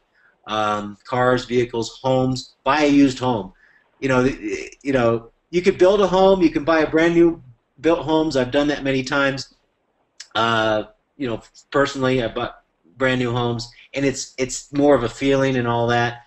But of course, I would rather, get more home for less money, if it's not brand new. Of course, not a lot of people are buying brand new homes, but they are buying brand new cars and boats and stuff like that. Home furnishings and equipment, buy it used if you can. Books, movies, and games. Again, get all the ones you don't want, and if there are some movies and games you do want, and some gadgets, now you can buy them at a discount. Okay, get it back. Maybe some good books. But of course, we got ebooks these days too. It's amazing. Right. All right, here's very interesting. I'm trying to get through this. We've been going for 1 hour and 20. All right, so restaurant vouchers. Check this out, Keith. This is cool. I created this. I mean, I came up with it, or I discovered it, but I'm sharing it now. All right. Save up to 47% when dining out. So here's what you do. This is cool. Buy gift certificates at restaurants.com. You'll put in your zip code or your city, and it'll show you all the restaurants in your area that accept these certificates. Okay, or they actually sell certificates for particular restaurants. So make sure that these are restaurants you want to use. Okay, there's about 30 restaurants around me, and I'm in a small, down in Colorado Springs and up here. And so actually, I have a list of restaurants I now want to visit that I've never visited before. So that's kind of cool. But you can buy these certificates. You can buy a $100 certificate, or actually, it's like $5, $10, and $25. So you can buy a $25 certificate for $10. Okay. So it's a certificate you can use in the store. If it's $25, it costs you $10. The ticket order at the restaurant has to be at least $50. Okay. So if you order $50, 25 of that is paid with a $10 certificate. So you get a 60% discount on the certificates. And if you go to mycashbackhub.com, if you use that shopping portal, restaurants.com gives you up to 7.9% cash back, and then half of your bill can be paid with the certificate that cost you. So it'll cost you a total of $34.21 to pay a $50 bill. So that's pretty nice. You save 32%. But this gets even better. Check this out. You can get a discounted e-gift card at Raise.com. It's not on Granny gift card Granny. You have to go directly to Raise.com. You buy a $100 certificate for Restaurants.com. Costs you $5.65. It's 94% off. Then when you go to Restaurants.com, instead of them selling the certificates at 40% off, they sell them at full value. So you'll get $100 worth of certificates for that $100 e-card that you just paid $5.65 for. All right. So now when you go out shopping, $50 of your dining is going to cost you $26.41. You'll have you'll have a copy of the slides, so you don't have to get it all right now. But that right there, everybody should do that. Go get a $100 certificate for less than $6. Go to restaurants.com and make sure there's there's restaurants that you can use. So check that first, and then choose the locations, and then spend that $100 for restaurants you want to visit. They don't expire. A lot of these e-gift cards do not expire. Okay, and then but on these, if it's a $10 certificate, the minimum order is $20. Okay, if it's $25 certificate, the minimum order is $50. And you can also combine that with specials that they're doing if they're having a special or something like that. So again, when you go shopping online, you still get all the specials that they're giving on top of the other savings. All right. So that's pretty fun, isn't it? Yeah. And who doesn't go Yeah, out? absolutely. And it also gives you a reason to go check out different restaurants. So I Yep. think one of them, really nice restaurant I'd like to go to, Briarhurst Manors in my area. So we're gonna just make a trip just to go do that because that would be an event. But then um, every time we go, I'm up in the mountains, so every time we go down the springs, so I'm in a rural area, so these are down in Colorado Springs. So every time we go down the springs, we're going to go ahead and try out different restaurants when we're eating out. So there you go. All right. That'll be a fun, exciting adventure. All right, collect money owed to you. We'll burn through this. If people owe you money, let's get that money. All right, I remember watching that movie, the As Good as It Gets, and that guy, he's an artist or whatever, and he got all beat up, and he was down on his luck, and he's making a list of all the people that owe him money. He's on the phone, he's crossing them off one by one, trying to collect money from people that money from people that he owes him. He was desperate for cash, but if you have get repayment of loans from friends and family. So if you loaned some money out to friends and family and they said they were going to pay you back, ask them if they can take care of you now. So if you want some money, who owes you money that you know that you can ask, hey, can I get my money? No, I don't have it. Well, can you give me half? No, okay. Well, can you give me a little bit each month or something? No, well, okay, forget about it. Because if they're friends and family, you don't want to sour the relationship over money. Okay, if they're friends and family, so just Right. you have nothing. Right. Just ask them if they can take care of it, and don't. I would not be. That's my personality. I would not be too pushy about it. Okay, um, but there are other people that owe you money. Have you ever gotten a judgment? Kicking a tenant out for not paying rent or trashing your property or something like that. We're in Yep. we're in the real estate business. Now, a lot of people on the call are not in the real estate business, but when you're in the real estate business, typically what you want to do is you want to keep all of your agreements. And if someone else deliberately or whatever blatantly does not keep their agreements and you get hurt, you should get, if you lose money, if they didn't pay you the rent while they were living in the house, they owe you that money. If they don't give it to you, you have to sue them, take them to, court, or you can get a judgment when you're doing the eviction process. If they won't leave, you have to evict them. So this just happens now and then, and usually if they've been served or if they show up, we get a judgment. Now the judgment is only good if you can collect it. Okay, so I have so much income coming in from different properties. Every now and then, someone will screw me for a month or two of rent. And do I chase after them? Usually not. Right? I usually not. I just don't have the time. I'm just going to go milk another cow. Right. Okay. But if people owe you money like this, especially if you have a judgment or a lien on a property, you can actually take some action to go out there and collect on those judgments. Now, you can turn it over to a collection attorney. You can take some action to try and collect on that lien or judgment. But first, contact them. Ask them. Say, look, you owe me this money. I have this judgment, or you owe me this money. Can you please pay me? And they say no. Okay, well, what can you do, right? And then can you give me part? And if they won't work with you, say, look, I'm going to turn it over to a collection attorney. They're going to take half the money they collect. Okay, they're going to collect it all because they know how to do that, and then they're going to take half. Is there any way you can come up with half so we don't have to go through that process, right? So that and now they're starting to contact friends and family to get this taken care of at half price or whatever. So you can negotiate, but if you make a list of people that owe you money and you just call them up and say, can you pay me? Some of those people will give you some money. Other people will give part of the money and some money next month and maybe a payment plan. Okay. Now, those are on liens and judgments you own, because those are actually assets, and you can actually sell those to someone at 5 cents on the dollar, 10 cents on the dollar. You could sell those, and they can go do the work. Okay. Now you can also get liens and judgments. So Keith, a lot of times, I just recently someone moved out of the house. They didn't pay their rent, and I think they took my refrigerator and whatever. Okay.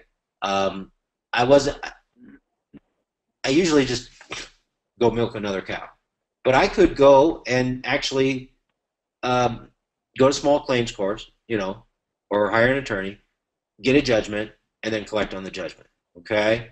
and I can garnish his wages, or I can garnish his bank account, or I can take possession of his pet. There's a lot of things you can do when you have a Right. judgment.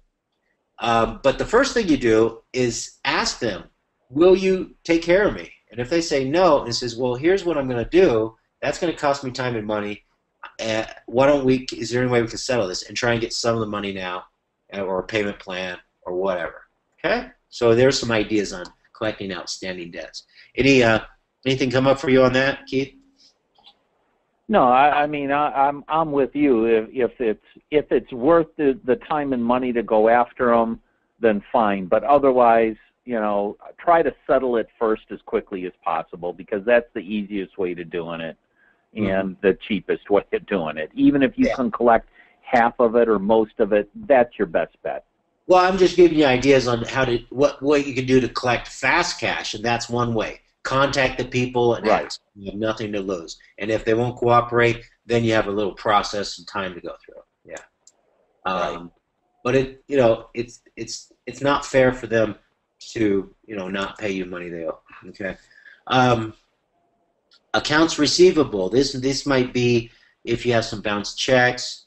I've done this before. I've actually taken a bounced check and then I deposited it later and it went through. Okay, so if you have any bounced checks, or you can try and contact on the bounced checks, bills that are past due. You contact them, ask them to pay.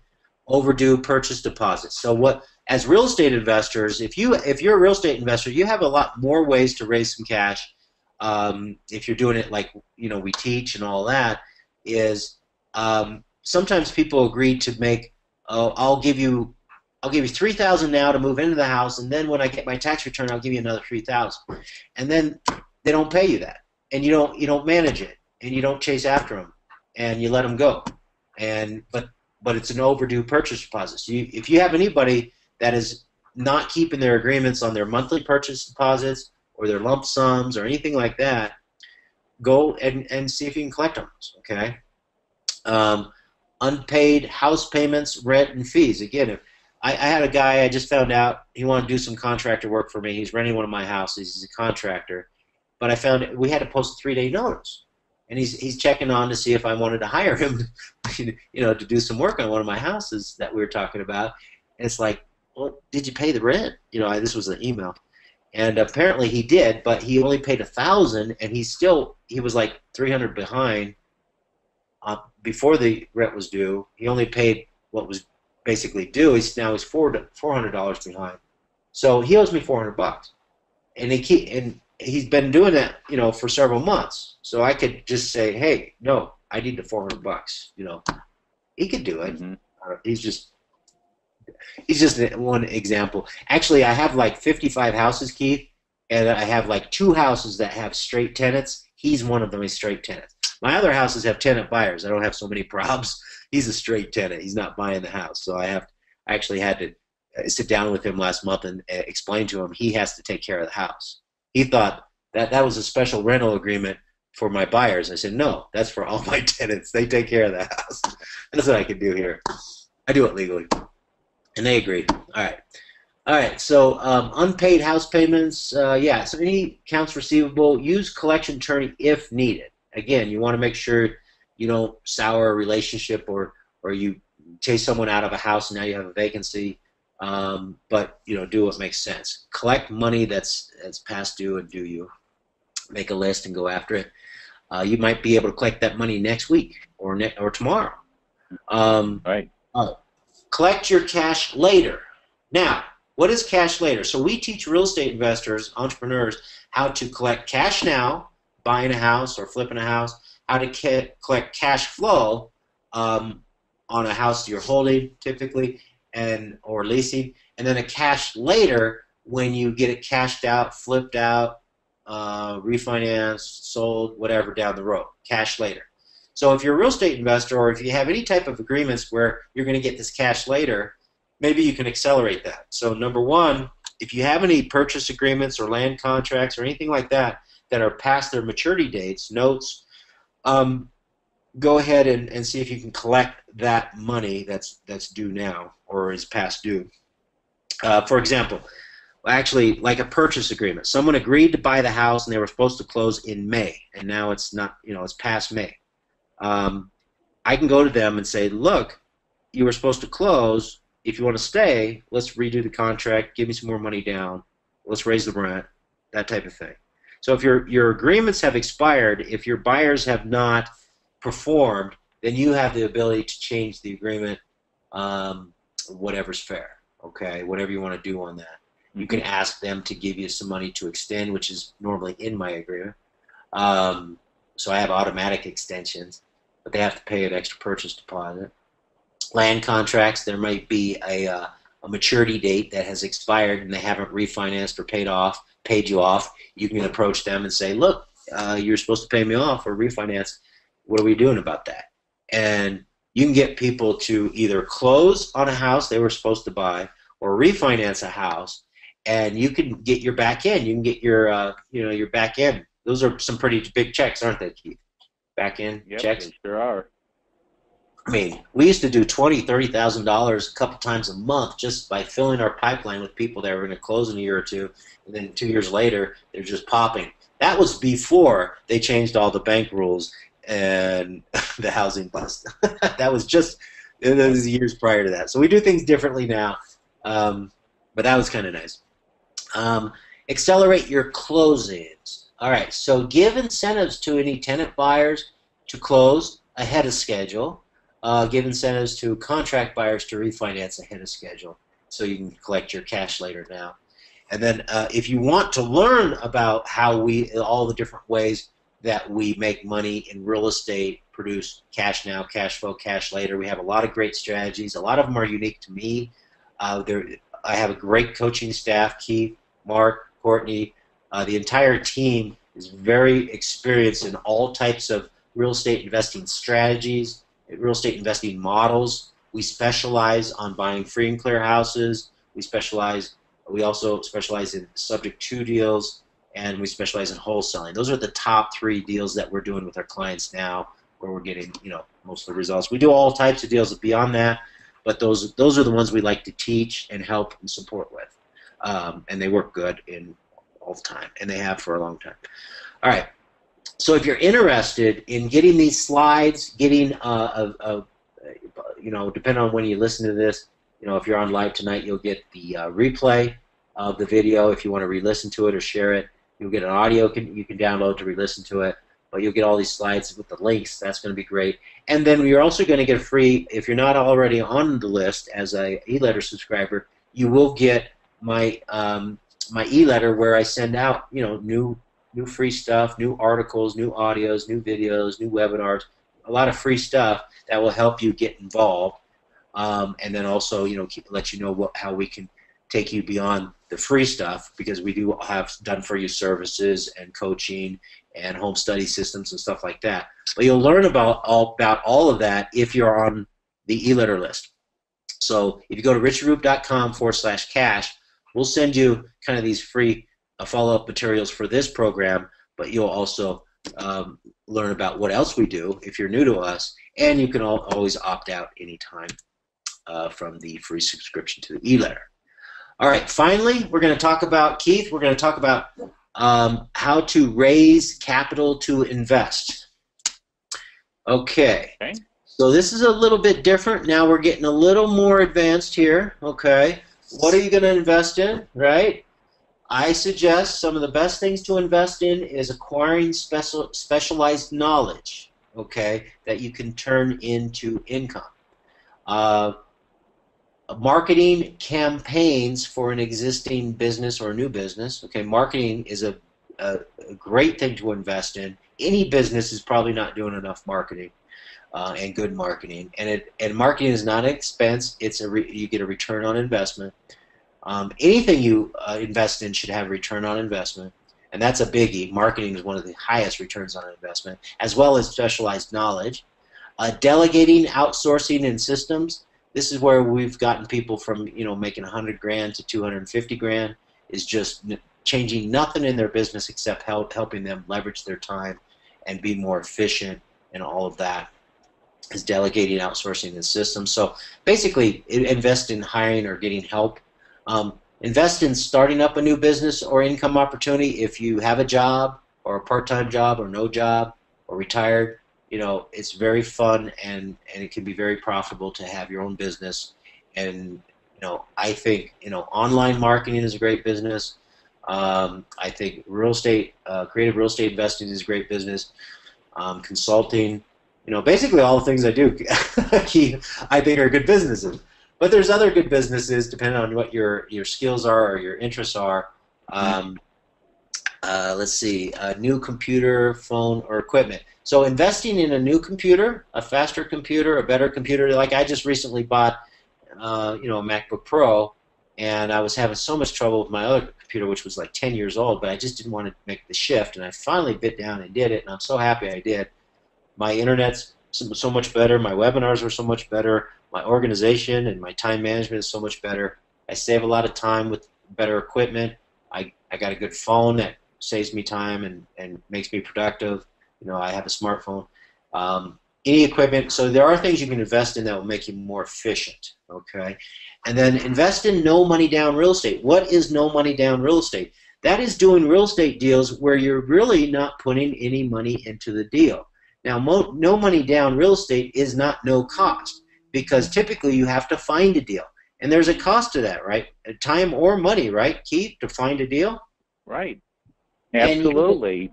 And you got to know what a deal is, right? Yep.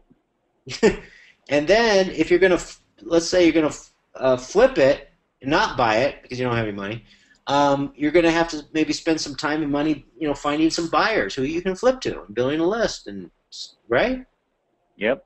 Absolutely. Okay. I mean, it's always about time or money. You're always investing one or the other. So, and there's ways of, not having as much cash that you have to invest at this time, but then you're investing the time. So what is that worth?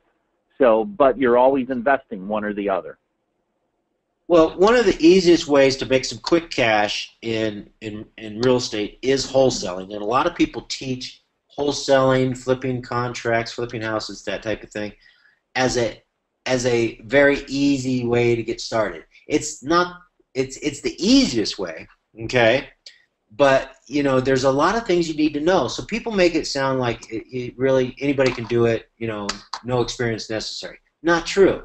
You got to learn what to do, and there's a number of ways you can do that.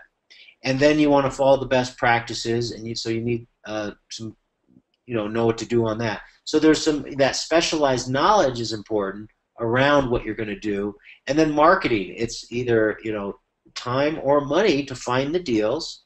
So it's great. It doesn't take a lot of time to make some big bucks on finding the deal, putting it on the contract, and selling your contract to someone on your buyer's list. See, once you get it all set up like that, it's very easy, but there's a little bit of setup time, and you got to know how to set it up and all that. Mm-hmm.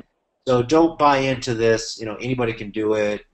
Get rich overnight. You don't have to do any work. It doesn't cost you any money. It's just bull crap. So no money down real estate is basically doing deals without investing any capital. Okay, but you do need money. For your phone, your internet, your computer, your car. Your home office basically. Plus maybe some marketing money, right? And that's about all you need. And then some specialized training. So no money down real estate, we can help you with that. Better than no money down real estate is actually what we call the ultimate strategy. So no money down real estate could be buying and holding without any money, right? But it could also be just buying and flipping an agreement for some quick cash, 5, 10 grand.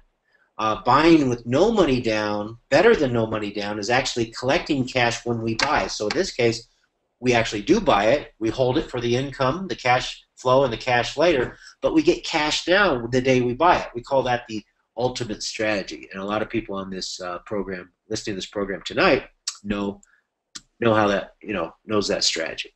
And we'll get you information on that if you jump on our e-letter list. What's the cost of investing? Okay, investing is not a cost or an expense, right, Keith? It always has a return on investment, or should. Exactly. With any investment, there should be an anticipated return on investment. So I don't suggest you go borrow money from friends and family and take a trip to Disneyland. I think you should save for that. Okay? You know, if or you can go ahead and sell, do a garage sale, sell all your stuff, raise some money that way, and go with cash in hand. I don't think you should borrow money. I don't think you should go into consumer debt. The only debt I think you should consider is debt that gives you a return on investment. Okay, so what did we talk about here? We talk about investing. Okay, investing. So investing, spending money, taking money and investing it is it's not a cost or expense. It has a return on investment. Now, of course, there's bad investments where you lose money. Okay, that's of course. But when we talk, what is investing? It's you're looking to get a higher return. So we're looking for an ROI, return on investment. Any cost of raising cash, because that's what we're going to talk about, raising cash to invest. If there's a cost to that, it should be covered by the higher return or return on an investment. So you can borrow money to start up your business, right, Keith? Right. You might pull money out of your IRA early and take a 10% penalty. Okay? In fact, that's exactly how I started my business in Colorado.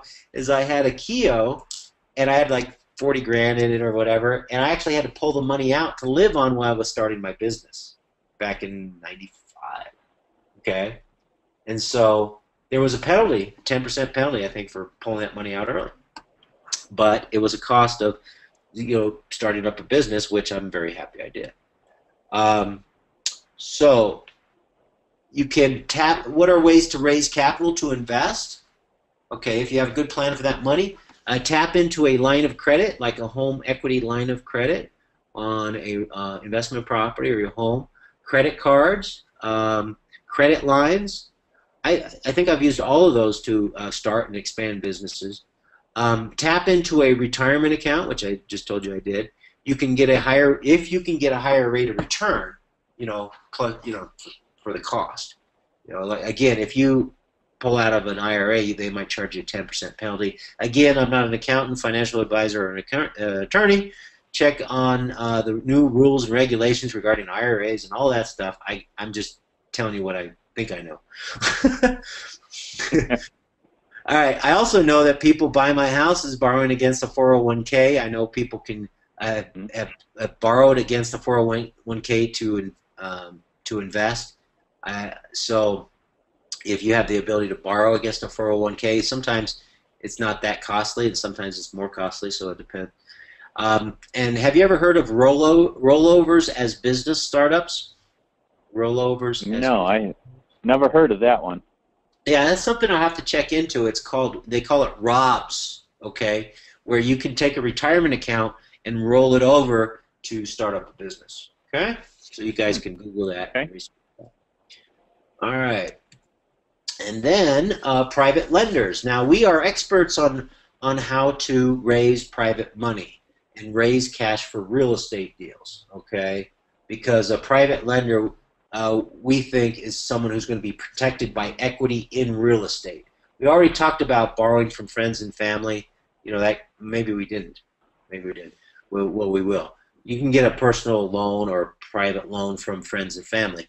But a private lender, what I would suggest is if you borrow money, have something to back it up. So if you have equity in real estate, go ahead and secure them with equity in your real estate, and then what you can do is you can cash out equity in real estate that you already own. Okay, so if you have a free and clear house, or you have a house with a lot of equity, you can borrow that out of there and perhaps maybe the income from the property is more than enough to pay that money back, which hopefully there is. Cash out equity in real estate that you bought and hold. So if you're holding, so we can actually put money in our pocket when we buy a house, and then hold it using a private lender. That's actually how we do the ultimate strategy with the free and clear properties. Friends and family. So friends and family can be private lenders, and we're talking about securing them with a note and a mortgage on a property with equity. Now, friends and family, I would offer 4 to 10% interest on their real estate note secured by my property that has income. Okay, they're my private lender. That's a good way to go. You really don't want to go out and make public offerings and all that unless you know what you're doing. So friends and family, and some people are getting like 0.5% or 1% in the bank, or sitting in money market funds or the stock market. Their stocks aren't doing well. They can get a consistent 4 to 10% return if that's what we want to offer them, and the property has income to support it. So that way you could raise some cash for money you need.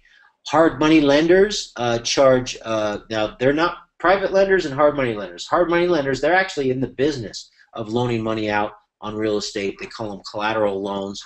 It's against the equity in the property. They charge between 1 and 10% as a fee, a percentage of the loan right up front, and then they charge between 8 and up to 20%. Annual interest. So it's expensive money, but we all know, Keith, everybody we know who's been successful in real estate has borrowed money like this at one time or another just because they didn't want to lose a great deal and lose a profit. So even borrowing at these rates, they still made a bunch of money, right? Right, exactly. Yeah, it's the cost of business. So sometimes it's not the cost of the money, it's the availability of money. Because the other option would be to bring in a partner and give them half of the deal. Yep. Half of the profits, which is more than 8% or 20%. So now again, these hard money lenders are typically short term. They want to be paid back within 6 to 24 months. A lot of people that do fix and flips, so they buy a house that needs a lot of work, they rehab it, fix it up, and then they're going to sell it. They'll use hard money lenders as well as private lenders. But the hard money lenders will do that because they're going to get their money back, and the investor plans on getting the money back, but things can get delayed. And rehabbing is one investment strategy that you can do. We all do it from time to time, but we typically don't want to do it at all because rehabbing can suck up all your time. You can have unexpected repairs. You could be working 6 months on a rehab when you could have done 6 deals, that were a lot easier.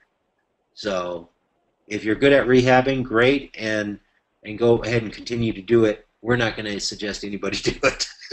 Are we, Keith? I don't know. Do you? No, I don't. I stay away from all rehabs. All right, what we do with rehabs is we find ugly houses that need a lot of work. We get it under a good, we buy it right under a contract, and then we have the right to assign that contract to one of our investor buddies, someone on our buyers list. They're going to do the rehab and fix it up and put it on market and sell it and do all that because they like doing that. They know how to do that. They have a good crew, okay? But there's other people that get involved in rehabs. They don't know what they're doing, and it just sucks the life out of them. And they might lose money too. Ways to raise capital to invest would be a personal or signature loan from friends or family, and you can also get a personal or signature loan from banks and credit unions. Again, the cost of borrowing that money should exceed it shouldn't be more than the expected return on investment. So again, if your business was struggling and you needed a bunch of sales, I suggest you go out there and spend $1,000 on some marketing. You might have not, spent on good marketing and generate some sales and revenue. And $1,000 in a business spent right can produce $2,000 or $3,000 very quickly. So you spend $1,000 this week, and then next week you got $3,000, or in a couple weeks. Okay, so that's a good return. You spend $1,000 and you get 3 back. You've made 2. It's a good return on investment. In real estate, typically we spend $1,000 and we're making 20, 30, 40 grand, 50 grand, 100 grand. All right. So marketing is the key to any business, but it's great in the creative real estate business. Like wholesaling. I mean, wholesaling, you don't need a lot of marketing. That's our next thing for raising cash is wholesaling. You could just spend a few dollars to get started in wholesaling, but you should get the word out, and you need to find deals, and then you need to find buyers. So you can just use all of your time, but it's best to spend a little bit of money finding buyers and sellers that you can deal with. So wholesaling real estate is actually something that we're really expanding on. We've been teaching it for years, right, Keith? many Yep. years. Yeah, we have. And but we haven't really focused in on. So recently, we decided, me and the coaches, to say, man, let's just put a lot more cash in people's pocket right away. You know, if they come on board, we can teach them all the bells and whistles, give them all the best software and tools and scripts and magic words and best practices and coaching and support and done for you services. We'll do all of that, okay? But someone just getting started doesn't want to buy the whole package up front, which some people do, which is great. But some people need to kind of, you know, they got to make some money to get rolling, and then they can expand from there. Well, wholesaling is a great way to do that. So we're going to provide some additional support to our e-letter subscribers and our clients and our Inner Circle members on wholesaling. And it does cost time and money to learn. It does cost time and money to find deals. But you can collect $3,000 to $15,000 or more per deal, okay? And just getting started, if you are trained, if you know what to do, and you have you know how to find a deal, what to do when you find it, and all that, you could get your first deal done very quickly. You know, can you do it within 30 or 60 days? A lot of people have. That's exactly how they got started, right, Keith? A lot of people got started in this. That's how I got started. I mean, we used to do driving for dollars when we first got started, and I made my first few deals just by driving for dollars all the time. So absolutely, this is a great way to get your feet wet. And, you know, and again, there's a lot of people out there that say, hey, you got to get started in real estate with wholesaling. And but I don't know. I think a lot of people that sell information on real estate, sometimes they give you a piece of it to force you to come back to get more of it. So they don't give you enough to actually succeed. They create this void, this vacuum that sucks you back to them to find out, well, this ain't working. What do I need next? You know, oh, give me some more money. So unfortunately, as you know, Keith, there are some people like that in a lot of different industries as well. What we try and do is, look, hey, if we want to help you get your first deal done, let's focus in on that. And let's just do whatever we can to get your first deal done. Because like you said, Keith, right, that's how you got started. And that's kind of like I got started. I actually didn't flip my deal. I actually fixed it up myself. I found a house. I bought it cheap. I fixed it up myself and then sold it. So I did the rehab. It was like a rehab as opposed to a flip. But, oh, no, actually the first deal I did, I think I flipped a contract for $3,500. Yeah, that's right. Mm-hmm. All right. So, and then of course when you get that money, I actually remember taking the $3,500 in like $100 bills and just laying it all over my bed and jumped in it. Hey, just so you're aware, I don't know if you're watching the time, but we're coming up on 2 hours here, so I just wanted to we're almost let done. you know. Yeah, I know that. I see the clock. Okay. All right. Okay. All right. So you can do you can get started and you can do a deal pretty quickly. And the average you should be looking for is about $5,000 a deal. And once you do your first deal, you can crank it up. You can systemize it, because if you systemize it and you learn from experience and all that, you can generate 1 or 2 deals very part-time each month if you know what you're doing and you have some good systems. Okay, so that would be a very nice way to supplement your income through wholesaling real estate. Mm-hmm. All right, and then finally, we talked about finding a partner to raise capital to invest. You can find a partner. They can put up the cash and you do the work, or you both put up some money and share the work, or however you want to do that, right? You got to decide who's going to do what, who's responsible for what, and then how you're going to split it. So if they're putting up the money and you're doing all the work, maybe they're happy with 20% of the profits or 30% of the profits. It doesn't have to be 50-50, okay? So that's all up in the air. But finding a partner is another option, and sometimes it's a good option to get started in something to invest, like a business. Bring in a partner and work together, okay? Or bring in a money partner and you do the work. So something like that. And then finally, ways to raise capital to invest is apply the tips, ideas, strategies covered in this program. Keith, do you think we delivered tonight? I think a lot of people might be in overload right now because of all the ideas that you proposed tonight. And like we said, go back, watch these slides again, and then take 2 or 3 and implement those ways right now, because that's how you start raising cash. Yes, I purposely overloaded everybody for 2 hours, okay? And as you sleep tonight, there's going to be a couple things that come up that's going to kind of bubble to the top, and you're going to go, that's the one I'm going to focus in on, okay? Now, I was trying to trigger ideas because not everything in this applies to everybody. You know, not everybody has the opportunity to do each thing. But there are certain things you might have gotten excited about, and there's other things I got you thinking about, and some of the things I just reminded you about, okay?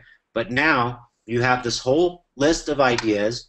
You can re-listen to the webinar on a replay, but get the slides and just use the slides as a reminder, as a trigger, you know, to trigger off all the ideas. But don't try and do everything. Just pick 2 or 3, like you said.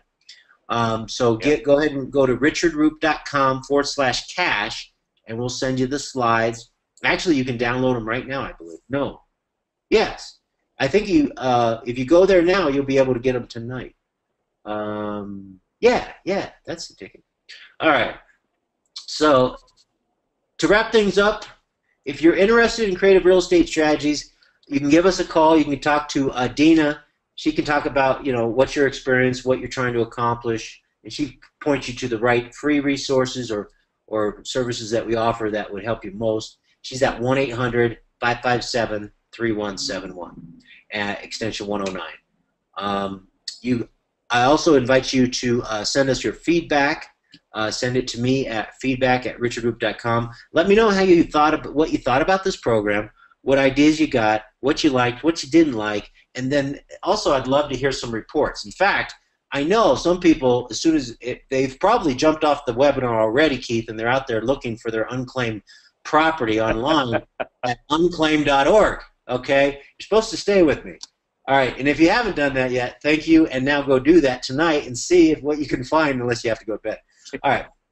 Absolutely. All right, and to receive a free copy of the program slides plus info on more ways to achieve your income and business goals, just go to richardroop.com/cash, C-A-S-H, cash. And that's a wrap, Keith. Do we have any questions? We'll do some Q&A. No, there's been no questions at all. Just a lot of comments about they thought it was great. A lot of comments about that, and so just a lot of big thank yous right now. So that's awesome. I do love to get that type of feedback, because even if it was not positive feedback, I like the positive feedback. I do like that. I also like the feedback that helps me improve. Okay. Now, if you can tell me, hey, Richard, you spoke too fast, you spoke too loud, you should have went into more detail on this or whatever. You know, like you said, Keith, we covered so many different ways. We can expand on a lot of these topics. In fact, we do. In our home study courses, with our coaching programs, with our publishing, we can expand on a number of ways to raise cash that we've been teaching for years. But tonight was not designed to teach you real estate or wholesaling or private money, although we're experts in all those areas, right? A lot of this other stuff that we covered, I specifically did it in such a way where you could actually recommend your friend, your buddy, your sister, your spouse, your mom to go through this, so they can see what you saw, so they can learn what you learned about restaurant.com, all right, about mycashbackhub.com, about, you know, shopping, starting to shop online to save money, right? The best ways to sell stuff. That declutter, that one app, declutter.com, it scans all my stuff that I want to get rid of, and it tells me exactly how much they'll pay. Yeah. And then they give me a shipping label if I accept. I just accept the ones I want, and there Right. I've made 50, 100, 200, $1,000 selling stuff that I no longer want or need, right? Exactly. And we're in the technology age. We're at the point where you could not do this a year or two ago, okay? No. Because the apps didn't, the companies or the apps or the need or whatever didn't exist, you know. So Yep. it's this is we always try and keep you on the leading edge. That's why each month we do a training webinar on how to, Hmm. make money, generate income, typically as a real estate entrepreneur or marketing entrepreneur, and we do some technical training each month. So this month we decided, hey, let's put some cash in people's pocket. Yep. All right. Awesome job. Well, thanks for letting me. I know you had to let me run because I had so much to cover, and we already went 2 hours. So, thank you, Keith. Thank you, everybody, and let us know. Let us know. We'd love to hear from you, and let us know how we can support you. That's what we live for. All right. Good night, All right. everybody. Good night, Richard. Good All night, right. everyone. All right. Bye.